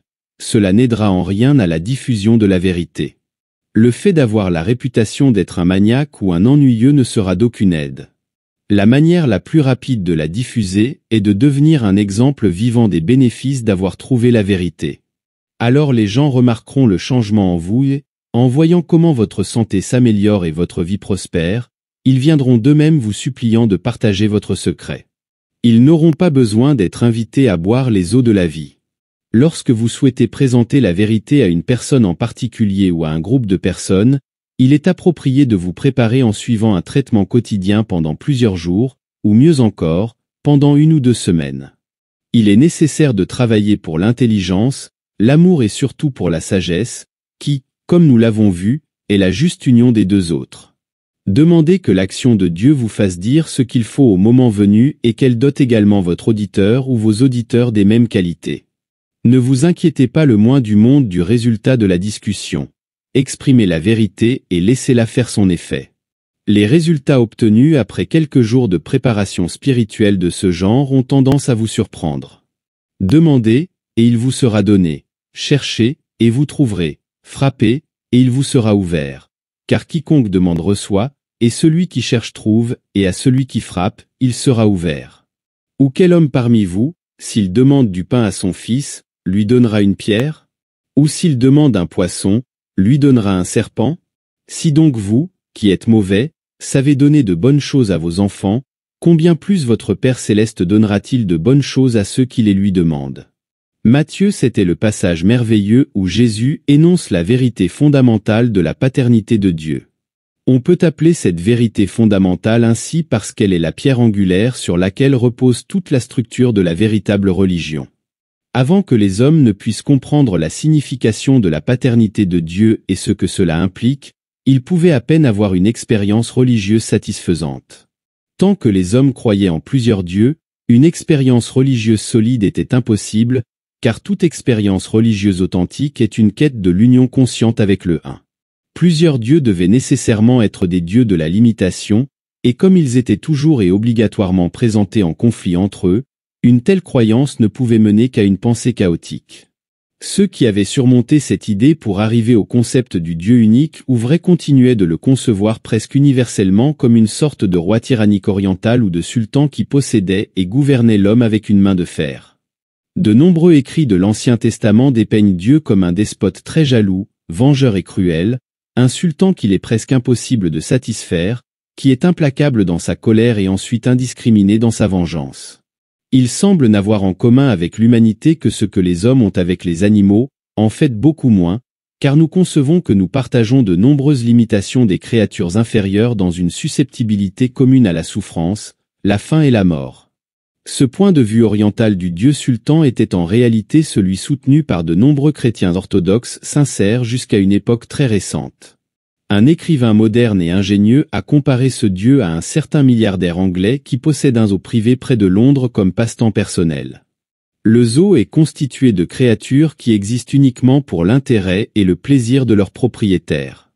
Il visite son zoo de temps en temps et, agissant sans doute avec les conseils d'experts, demande que certains animaux soient détruits, que d'autres soient transférés dans des cages plus confortables, et que d'autres soient traités de cette manière ou d'une autre. Naturellement, il n'a aucune communion spirituelle avec eux, ils sont simplement d'autres jouets animés pour son divertissement. Il ne s'agit en aucun cas d'une description exagérée des idées que défendent de nombreux fondamentalistes. Jésus met une fois pour toutes le holà à cette horrible superstition. Pour ceux qui lisent la Bible avec un esprit ouvert, il dit ici de manière définitive et claire que la véritable relation entre Dieu et l'homme est celle d'un père et de son fils. En ce cas, Dieu cesse d'être le puissant distant qui traite avec des esclaves soumis et devient le Père aimant de nous, ses enfants. Il est extrêmement difficile de réaliser la portée immense de cette déclaration pour la vie de l'âme. Si vous lisez et relisez cette section qui traite de la paternité de Dieu tous les jours pendant quelques semaines, vous découvrirez qu'elle seule répond à de nombreux problèmes religieux. Je peux avancer que vous serez considérablement surpris par le grand nombre de questions déconcertantes qu'elle résoudra une fois pour toutes. L'enseignement de Jésus sur la paternité de Dieu est original et unique. Dans l'Ancien Testament, Dieu n'est jamais adressé comme un père. Lorsqu'il est fait référence à sa paternité, il est parlé de lui comme le père de la nation, et non des individus. En effet, c'est la raison pour laquelle Jésus a fait de la déclaration de la paternité de Dieu la clause initiale de ce que nous appelons le Notre Père.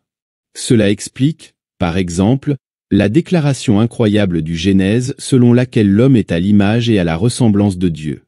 Naturellement, il est axiomatique que la descendance doit être de la même nature et de la même espèce que le parent. Ainsi, si Dieu et l'homme sont réellement père et fils, l'homme, malgré toutes ses limitations actuelles et toutes les apparences contraires, doit aussi être essentiellement divin et capable de croître, de s'améliorer et de se développer infiniment par le chemin ascendant de la divinité. Autrement dit, à mesure que la véritable nature de l'homme, son caractère spirituel, se déploie, à mesure qu'il devient de plus en plus conscient de cette nature, il s'élargira en conscience spirituelle jusqu'à transcender toutes les limites de l'imagination humaine. C'est en référence à ce glorieux destin que, comme nous l'avons déjà vu, Jésus lui-même dit ailleurs en citant les Écritures les plus anciennes. « J'ai dit que vous êtes des dieux, et vous tous êtes des enfants du Très-Haut. » Puis il a souligné son point en ajoutant de manière significative « Et l'Écriture ne peut être brisée. » Ainsi, ce passage nous libère une fois pour toutes du dernier maillon de la dernière chaîne qui nous lie à un destin limité et dégradé. Nous sommes enfants de Dieu, et en tant qu'enfants de Dieu, nous sommes héritiers de la propriété de notre Père, non des étrangers ni des serviteurs à gages, et encore moins des esclaves. Nous sommes enfants de la maison et un jour nous profiterons de notre héritage. Actuellement, nous sommes remplis d'incapacité parce qu'au niveau spirituel, nous ne sommes que des enfants mineurs. Les enfants sont irresponsables, manquent de sagesse et d'expérience, et doivent être tenus sous contrôle pour que leurs erreurs ne leur causent pas de graves conséquences. Mais lorsque l'homme atteint la maturité spirituelle, alors, comme nous l'avons vu précédemment, il revendique ses droits et les obtient. L'héritier, tant qu'il est enfant, ne diffère en rien du serviteur, bien qu'il soit le maître de tout, il est sous la tutelle et les régents. Mais lorsqu'il atteint la plénitude du temps, il découvre la vérité et obtient sa majorité spirituelle, il se rend compte que c'est la voix même de Dieu qui est dans son cœur, lui faisant crier « Abba, Père ». Alors, il sait enfin qu'il est le fils d'un grand roi et que tout ce que son père possède est à lui, que ce soit pour l'usage, la santé, le ravitaillement, l'opportunité, la beauté, la joie ou toute autre des pensées de Dieu. Le fait le plus pervers de la vie est la lenteur de l'homme, nous pouvons même dire sa réticence à percevoir son propre domaine. En effet, Dieu nous a donné la domination sur toute chose, mais nous nous retraçons comme des enfants effrayés de l'assumer, bien que cet assumer soit la seule voie pour nous. Souvent, l'humanité est comme un fugitif assis au volant d'une voiture prête à le conduire en lieu sûr, mais n'osant pas, par nervosité, saisir les commandes et démarrer la voiture. Il est assis, à moitié pétrifié de terreur, observant par-dessus son épaule, se demandant si ses poursuivants vont l'attraper. Et que se passera-t-il si on le fait? À ce moment-là, il pourrait se mettre en sécurité, mais il ne le fera pas ou n'osera pas le faire. Jésus, qui connaissait le cœur humain comme personne d'autre avant ou après lui, comprenait notre difficulté et notre faiblesse à cet égard. Avec son pouvoir inégalé de parole vivante, il a mis la vérité fondamentale de manière si simple, directe et claire que même un enfant ne pourrait la manquer. Il nous ordonne de demander et il nous sera donné, de chercher et nous trouverons, de frapper et il nous sera ouvert, car quiconque demande reçoit, celui qui cherche trouve, et à celui qui frappe, il sera ouvert. Il est impossible d'imaginer que le sujet soit exprimé de manière plus définitive et convaincante que dans ces mots. Il n'y a pas de mots dans aucune langue qui puisse être plus clair ou plus emphatique. Et pourtant, pour la plupart, les chrétiens ignorent silencieusement ces paroles ou en écartent le sens jusqu'à ce qu'ils se retrouvent avec des mots dénués de sens. Comme je l'ai déjà souligné, nous sommes contraints de croire que Jésus voulait dire ce qu'il a dit ou qu'il ne l'a pas dit. Et comme nous avons à peine la possibilité de croire qu'il ne l'a pas dit ou qu'il aurait pu parler sans sens par manque de compréhension, nous sommes contraints d'accepter ces paroles comme vraies. En effet, où y a-t-il place pour l'élévation? Demandez et vous recevrez? N'est-ce pas la Magna Carta de la liberté personnelle pour chaque homme, femme et enfant sur terre? N'est-ce pas le décret d'émancipation de tout type de esclavage physique, mental ou spirituel? Quel espace cela laisse-t-il pour la prétendue vertu chrétienne de la résignation, si fréquemment prêchée? En réalité, la résignation n'est pas une vertu. Au contraire, la résignation est un péché. Ce que nous dignifions communément par le joli nom de résignation est en fait un mélange malsain de lâcheté et de paresse. Nous n'avons pas à nous résigner à la disharmonie de quelque nature que ce soit, car la disharmonie ne peut être la volonté de Dieu. Il est impossible d'accepter avec résignation la mauvaise santé, la pauvreté, le péché, la lutte, l'infidélité ou les remords. Au contraire, nous avons le droit d'accepter rien de moins que la liberté, l'harmonie et la joie, car ce n'est qu'avec ces choses que nous glorifions Dieu et exprimons sa volonté, ce qui est notre raison d'être. Par fidélité à Dieu, notre devoir le plus sacré est de nous refuser à accepter rien de moins que le bonheur et le succès total, car nous ne remplirions pas les désirs et les instructions de Jésus si nous acceptions moins. Nous devons pleurer, Méditer et réorganiser nos vies selon ces enseignements de manière continue et inflexible jusqu'à atteindre notre but. La preuve que cet accomplissement, notre victoire sur toute condition négative, est non seulement possible mais définitivement promise, se trouve dans ces mots glorieux, l'enseignement de la liberté pour l'humanité. Demandez et vous recevrez, cherchez et vous trouverez, frappez et il vous sera ouvert. Par conséquent, tout ce que vous voudriez que les hommes fassent avec vous, faites-le aussi avec eux, car c'est la loi et les prophètes. Matthieu 7 traite du sublime précepte que nous appelons la règle d'or. Dans ce cas, Jésus réitère la grande loi dans un résumé concis. Cette répétition suit sa merveilleuse déclaration de la paternité de Dieu. L'explication sous-jacente de l'existence de la grande loi est le fait métaphysique que nous sommes tous fondamentalement un. Toutes les parties de la grande pensée étant unies, blesser l'autre est vraiment se blesser soi-même, et aider l'autre est vraiment s'aider soi-même. La paternité de Dieu nous oblige à accepter la fraternité de l'homme. Et spirituellement, la fraternité est l'unité. La compréhension de cette grande vérité englobe tous les autres savoirs religieux et est dans la loi ancienne et les prophètes. Entrez par la porte étroite, car large est la porte et spacieux le chemin qui mène à la perdition, et il y en a beaucoup qui entrent par là. Mais étroite est la porte et resserré le chemin qui mène à la vie, et il y en a peu qui le trouvent. Il n'y a qu'un seul chemin que l'homme peut suivre sous le soleil pour atteindre l'harmonie, c'est-à-dire la santé, la prospérité, la paix mentale, et la véritable salvation, qui consiste en un changement radical et permanent pour améliorer sa propre conscience. C'est le seul chemin, il n'y en a pas d'autre. Pendant d'innombrables générations, l'humanité a tenté de réaliser son propre bien de toutes les manières imaginables. D'innombrables schémas ont été conçus pour atteindre le bonheur en modifiant certaines conditions externes de l'homme tout en laissant intacte la qualité de sa mentalité. Mais le résultat a toujours été le même, l'échec. Nous sommes maintenant en mesure de comprendre pourquoi cela doit être ainsi, car la nature même de notre être est telle que seules les modifications de la conscience peuvent réellement altérer les conditions externes. Cette modification de la conscience est la porte étroite dont parle Jésus ici, et comme il le dit, le nombre de ceux qui la trouvent est comparativement petit. Actuellement, ce nombre augmente très rapidement, bien qu'il reste comparativement petit. Mais à l'époque où Jésus parlait, il était encore beaucoup plus petit.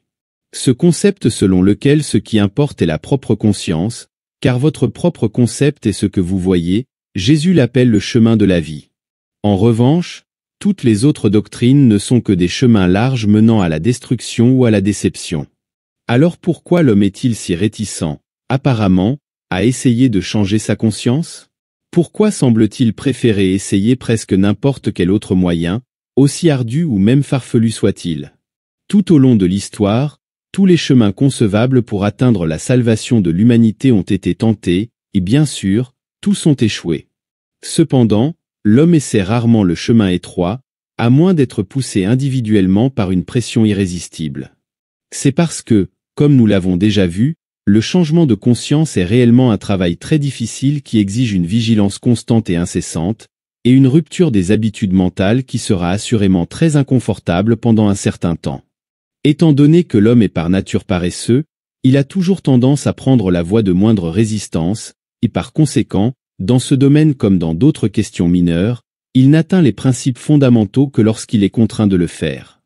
Néanmoins, le chemin de la vie, la porte étroite, vaut bien plus que tout problème ou effort qu'il pourrait nécessiter. Les récompenses de ce chemin ne sont pas temporaires, mais permanentes. Chaque mile gagné l'est pour toute l'éternité. En réalité, le changement de conscience est la seule chose qui mérite réellement d'être faite. Une comparaison avec la vie quotidienne aidera à illustrer ce point. Supposons qu'un homme parvienne à enlever une tache de son manteau. Cette action lui sera bénéfique tant que le vêtement est en usage, disons quelques mois. D'autre part, supposons qu'il développe une fonction corporelle, par exemple sa capacité respiratoire, par des exercices physiques appropriés. La meilleure obtenue dans ce cas l'accompagnera pendant le reste de sa vie physique, peut-être 50 ou 70 ans. Et c'est précisément pour cette raison que le changement qualitatif dans sa conscience est beaucoup plus important. Qu'en est-il alors de la prière ou du traitement? Non seulement l'effet de ce changement se fait sentir dans toutes les phases et départements de sa vie, mais il l'accompagne pour toute l'éternité, car il ne sera jamais perdu. Les voleurs ne peuvent pas entrer et le voler. Dès que vous obtenez la conscience spirituelle, vous découvrirez que toutes les choses, en effet, travaillent ensemble pour le bien de ceux qui aiment le bien. Vous allez expérimenter une santé parfaite, une prospérité abondante et un bonheur complet et total. Votre santé sera si bonne que le simple fait d'exister sera en lui-même une joie indescriptible. Votre corps, qui ne sera plus le fardeau auquel se traînent tant de personnes, sera comme s'il était chaussé de chaussures confortables. Votre prospérité sera telle que vous n'aurez pas à vous soucier des finances, vous aurez toujours tout le nécessaire pour réaliser chacun de vos projets. Le monde sera rempli de personnes charmantes prêtes à vous aider dans tout ce que vous faites. Les autres entreront dans votre vie simplement pour faire le bien. Vous vous trouverez occupé avec des activités des plus agréables et intéressantes. Toutes vos énergies et toutes vos facultés trouveront pleine expression. En fin de compte, vous développerez la personnalité totalement intégrée et pleinement exprimée dont rêve la psychologie moderne. Ceux qui n'ont pas perçu le secret du message du Christ pourraient considérer tout cela comme rien de plus qu'une belle vision, trop belle pour être vraie. Mais c'est justement l'essence du message du Christ que rien n'est trop beau pour être vrai. Parce que l'amour et le pouvoir de Dieu sont réels, c'est précisément cette croyance que l'harmonie complète est trop belle pour être vraie qui nous empêche de l'atteindre. En tant qu'êtres mentaux, nous faisons les lois sous lesquelles nous vivons, et nous devons vivre sous les lois que nous faisons. Une erreur tragique que commettent souvent les personnes religieuses orthodoxes est de supposer que la volonté de Dieu pour eux est destinée à faire quelque chose de très ennuyeux et peu attrayant. Consciente ou non, elles considèrent Dieu comme un sévère surveillant ou un père puritain rigide. Très souvent, leur prière se résume pratiquement à ceci. S'il te plaît, Dieu, donne-moi telle ou telle bénédiction dont j'ai tant besoin. Mais je suppose que tu ne le feras pas, car tu ne penseras pas que c'est bon pour moi. Il va sans dire qu'une telle prière est répondue comme toutes les prières, selon la foi du sujet, c'est-à-dire que la bénédiction n'est pas accordée. En réalité, la volonté de Dieu pour nous signifie une plus grande liberté, une plus grande auto-expression, une expérience plus large, plus nouvelle et plus brillante, une meilleure santé, une plus grande prospérité, une plus grande opportunité de servir les autres, une vie plus abondante. Si vous êtes malade ou pauvre, ou si vous êtes obligé de faire un travail qui vous déplaît, si vous vous sentez seul ou si vous devez côtoyer des personnes que vous n'aimez pas, vous pouvez être sûr que vous n'exprimez pas la volonté de Dieu. Et tant que vous n'exprimerez pas sa volonté, il est naturel que vous expérimentiez l'inharmonie. Il est également vrai que lorsque vous exprimerez sa volonté, l'harmonie viendra. Méfiez-vous des faux prophètes qui viennent à vous en habits de brebis, mais qui, de l'intérieur, sont des loups ravisseurs. Vous les reconnaîtrez à leurs fruits. Cueille-t-on des raisins sur des épines ou des figues sur des chardons?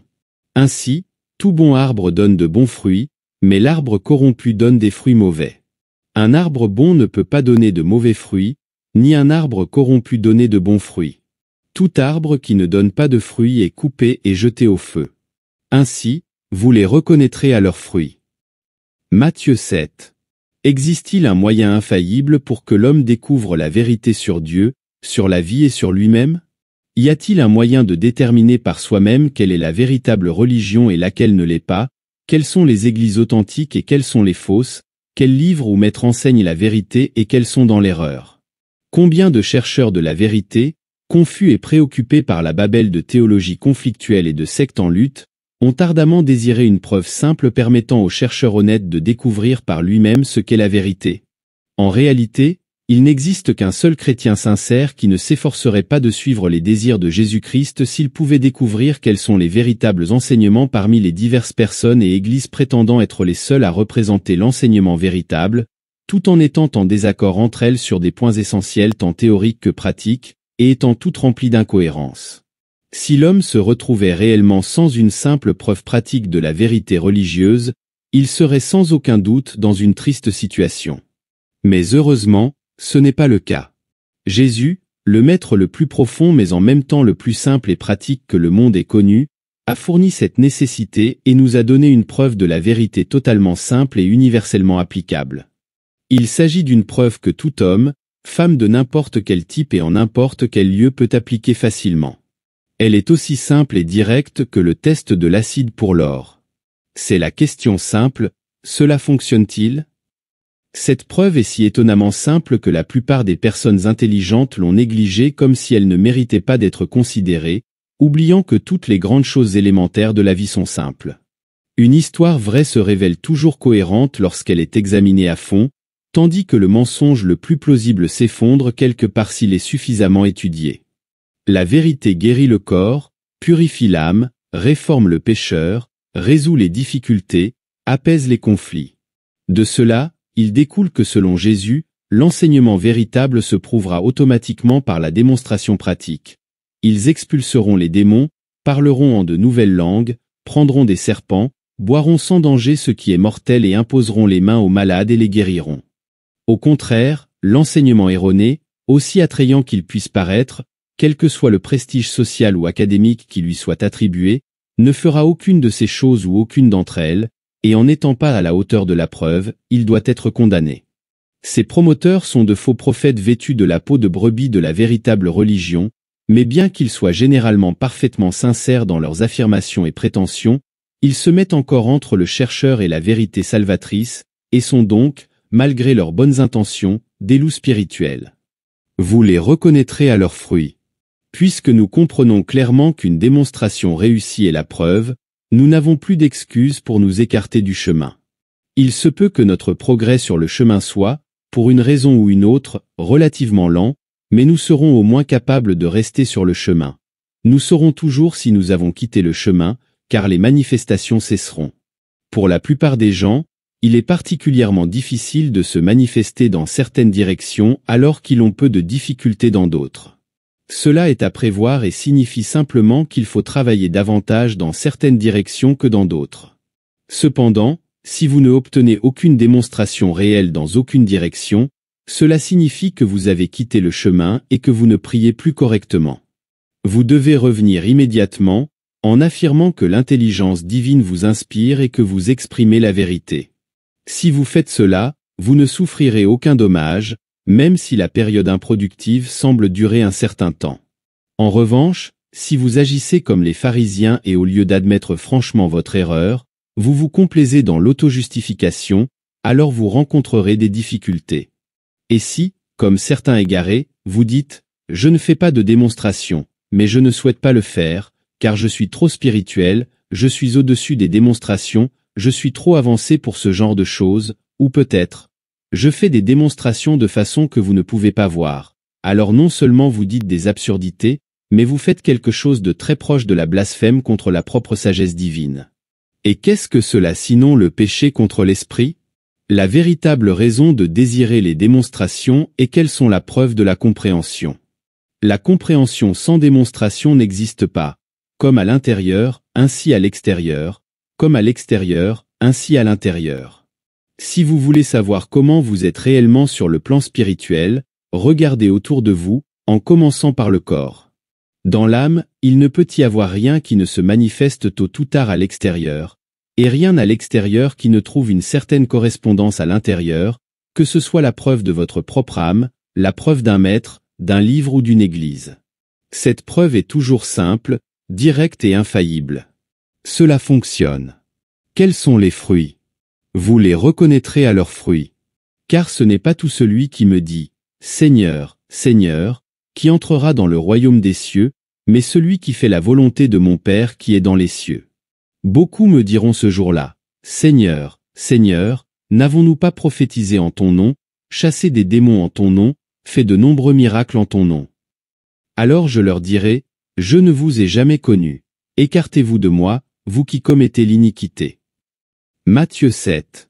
L'humanité tarde à comprendre qu'il n'y a tout simplement aucun moyen de se sauver, sauf en changeant la conscience, ce qui signifie essayer de faire la volonté de Dieu de manière cohérente dans chaque domaine de la vie. Parfois, dans certaines choses, nous sommes tous prêts à faire sa volonté, mais tant qu'il n'y a pas un alignement complet, tant dans les grandes choses que dans les petites, il ne peut y avoir une démonstration complète. Tant que nous permettons à quelque chose de secondaire de se mettre entre nous et ce qui est primordial, il n'y a pas de salut complet. Il n'y a pas de demeure pour l'âme où réside l'ombre d'une fausse oude, disait George Meredith. C'est un danger extraordinairement subtil. à peine l'avons-nous affronté et dominé dans une direction qu'il semble nous attaquer dans une autre. Cela exige une vigilance incessante et un courage presque constant. Nous ne devons permettre à aucune considération, aucune institution ou organisation, aucun livre ni aucun nom ou femme de se mettre entre nous et notre recherche directe de Dieu. Si nous nous appuyons sur quoi que ce soit d'autre que notre propre compréhension de la vérité, notre travail cessera d'être fructueux. Si nous dépendons indûment de quelqu'un d'autre, d'un maître ou d'un guérisseur en particulier, par exemple, il est certain qu'il nous fera défaut, probablement sans aucune faute de sa part. Il pourra ne pas être à notre disposition quand nous en aurons le plus besoin, ou pour une autre raison, il ne sera pas disponible au moment voulu. Ce principe s'applique également lorsque les gens se laissent devenir des esclaves de conditions particulières. Beaucoup hésitent à se libérer d'une église orthodoxe à cause du sentimentalisme de rompre avec une tradition familiale. Cependant, celui qui aime père ou mère plus que moi n'est pas digne de moi. De même, beaucoup semblent trouver possible de réunir suffisamment d'énergie et de courage pour rompre avec l'Église orthodoxe, seulement pour se réinstaller presque comme des inertes dans l'une des églises les plus libérales, ou dans un centre ou une organisation spirituelle où ils semblent se rendormir, sous l'impression d'avoir enfin découvert la vérité et de ne plus avoir à faire d'efforts, comme si ce n'était pas exactement la même vieille erreur commise par les pionniers et fondateurs d'eux. Toutes les églises orthodoxes, toutes commanditées à l'origine comme des hérésies réformatrices. Quel est l'intérêt de se libérer d'une organisation si c'est pour céder ta nouvelle liberté à une autre? D'autres personnes ont développé une dévotion pour un maître indépendant qui les a amenés à céder leur jugement au sien. D'autres encore ont un livre de référence préféré qu'ils considèrent comme infaillible. Mais la seule chose infaillible que l'homme connaît est la simple preuve de la vérité que Jésus nous a donnée, vous les reconnaîtrez à leurs fruits. Tu devrais profiter avec joie des enseignements utiles où que tu les trouves, aller aux églises ou réunions qui t'aident, écouter des orateurs et lire des livres qui t'inspirent pour te découvrir toi-même, mais ne te fie jamais entièrement à quelqu'un. Remercie ceux qui t'ont aidé et reconnais le bien reçu, mais sois toujours prêt à passer à l'étape suivante. Garde à l'esprit que la vérité de l'être concerne l'infini, le principe impersonnel de la vie, et ne se prête pas à l'exploitation de personnalités ou d'organisations particulières. Tu ne dois aucun atome de loyauté à personne ni à rien dans l'univers, sauf à ton propre Christ réside, à ta propre intégrité spirituelle. Si le simple fait de devenir membre d'un corps organisé était une garantie de compréhension spirituelle, notre salut serait une affaire beaucoup plus simple qu'il ne l'est. Malheureusement, le problème est beaucoup plus complexe. Les centres, les églises, les écoles, tous remplissent un but utile en fournissant le cadre physique pour la diffusion du savoir correct à travers des conférences, des livres, etc. Mais le vrai travail doit se faire dans la conscience individuelle. Prétendre plus que cela pour les choses extérieures et rétablir la superstition. Si, au moment de l'épreuve, nous tentons de nous appuyer sur notre appartenance à une église, sur la dévotion à la personnalité d'un maître, ou sur une simple connaissance d'un livre de référence, la voix de la vérité proclamera qu'elle ne nous a jamais connus. Étant donné que la vie et le caractère humain ont tant de facettes, la Bible aborde chaque problème sous plusieurs angles différents. Cette partie du sermon enseigne également une autre leçon très importante. La seule manière d'accomplir quoi que ce soit est de pratiquer la présence de Dieu. C'est la seule manière d'obtenir des résultats permanents. On peut obtenir des modifications temporaires des conditions par la force de volonté, mais elles sont seulement temporaires et tôt ou tard, tout ce qui semble avoir été accompli de cette manière disparaîtra à nouveau, laissant tout pire qu'avant. Il est possible, par exemple, qu'une grande fortune soit construite uniquement par la force de volonté, mais l'argent ainsi acquis finira tôt ou tard par s'envoler, laissant la victime plus pauvre que jamais. Cette personne ne connaît pas la vérité de l'être, et par conséquent, cette vérité ne la connaît pas et ne peut l'aider, exprimée de manière dramatique à la façon orientale. Cela devient « Je ne vous ai jamais connu, éloignez-vous de moi, vous qui commettez l'iniquité ». Une fois qu'une personne a commis une erreur de ce type, ce qu'elle doit faire est de cesser d'essayer de travailler sans Dieu, et alors son erreur sera pardonnée, tout comme toutes les autres erreurs. Dès que nous nous repentons, nous devons immédiatement commencer à travailler pour le soutien sur la base spirituelle, en réclamant Dieu comme notre source et en reconnaissant la générosité de Dieu comme la nôtre. Ainsi, nous construirons une véritable conscience de prospérité, et lorsque cela sera fait, nous ne pourrons jamais nous appauvrir. Celui qui entend ces paroles et les met en pratique est comparé à un homme sage qui a construit sa maison sur le roc. La pluie est tombée, les inondations sont venues, les vents ont soufflé et ont frappé cette maison, et elle n'est pas tombée, parce qu'elle était fondée sur le roc. Mais quiconque entend ces paroles que je dis et ne les met pas en pratique est semblable à un homme insensé qui a construit sa maison sur le sable.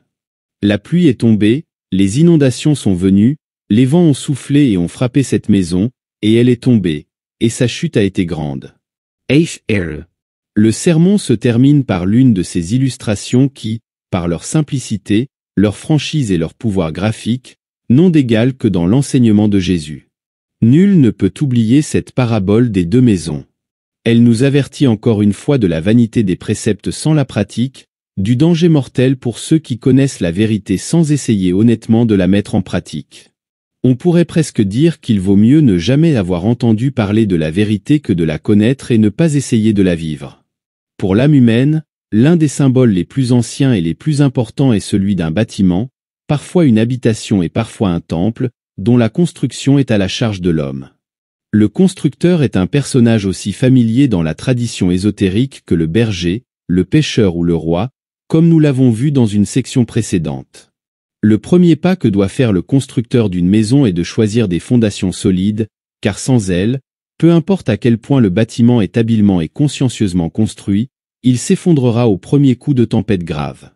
Nous devons nous rappeler que Jésus a grandi dans la maison et l'atelier d'un charpentier, qui, à cette époque et en ce lieu, était également constructeur, comme il l'est encore souvent dans les régions éloignées du monde. C'est pourquoi cette illustration lui est venue immédiatement. Dans les sables mouvants du désert, il est impossible de construire quoi que ce soit, les gens doivent donc vivre dans des tentes. Si l'oriental veut construire une structure permanente, il cherchera un roc et construira dessus.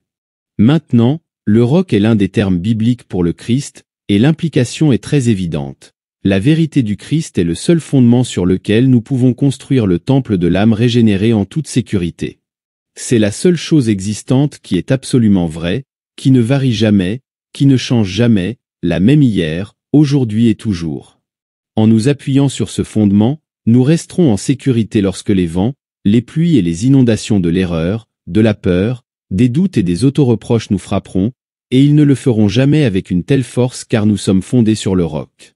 Cependant, dans la mesure où nous dépendons de quelque chose de moins que le roc, de la force de volonté, de la prétendue sécurité matérielle, de la bonne volonté des autres ou de nos propres ressources personnelles, en d'autres termes, de tout ce qui n'est pas Dieu, nous construisons sur le sable, et grande sera notre chute. Et il arriva que lorsque Jésus eut terminé ces paroles, les gens s'étonnèrent de son enseignement, car il leur enseignait comme ayant autorité et non comme les scribes. Matthieu 7. De ce dernier paragraphe, nous sommes simplement informés que les gens s'étonnent de son enseignement. C'est toujours ainsi, la doctrine de Jésus-Christ est totalement révolutionnaire. Elle renverse toutes les normes et toutes les méthodes, non seulement du monde, mais aussi de toute la religion conventionnelle ou orthodoxe, car elle dirige notre regard de l'extérieur vers l'intérieur, de l'homme et de ses œuvres vers Dieu. Il enseignait comme ayant autorité et non comme les scribes. Le meilleur de la base spirituelle est que tu commences à connaître lorsque tu as obtenu la plus petite démonstration véritable par la prière scientifique. Tu as alors expérimenté quelque chose qui ne t'abandonne jamais. Tu possèdes le témoignage de la vérité en toi-même. Tu ne dépends plus de la parole de quelqu'un d'autre, tu sais par toi-même, et c'est la seule autorité qui en vaut la peine. Jésus possédait cette autorité et l'a démontrée en accomplissant des œuvres.